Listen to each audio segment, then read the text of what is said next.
Tomato paratha ಮಾಡಲು ಕಡಲೆ ಹಿಟ್ಟನ್ನು ಹುರಿತಾ ಇದ್ದೇನೆ. ಎಣ್ಣೆ ಮತ್ತು ತುಪ್ಪ ಹಾಕ್ಕೋಬೇಕು. ಸ್ವಲ್ಪ ಜೀರಿಗೆ,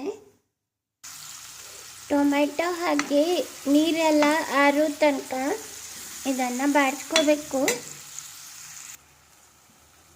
ಜೀರಿಗೆ ಪುಡಿ, ಸ್ವಲ್ಪ ಗರಂ ಮಸಾಲ, ಖಾರ ಪುಡಿ ಇದನ್ನು ಹಾಕ್ಕೋಬೇಕು.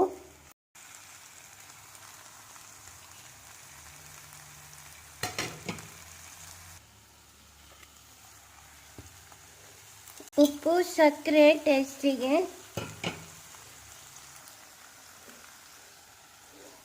ಕಡಲೆ ಹಿಟ್ಟು ಹುರಿದಿಟ್ಟಿದ್ದು,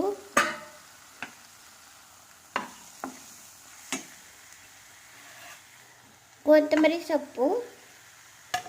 ಇದು ಸ್ಟಫಿಂಗು ತಯಾರಾಯಿತು. ಗೋಧಿ ಹಿಟ್ಟನ್ನು ಕಲಸಿ ಒಳಗೆ ಇದನ್ನು ತುಂಬಿ ಲಟ್ಟಿಸಬೇಕು. ಟೊಮೆಟೊ ಪರೋಟ ಬೇಯ್ತಾ ಇದೆ.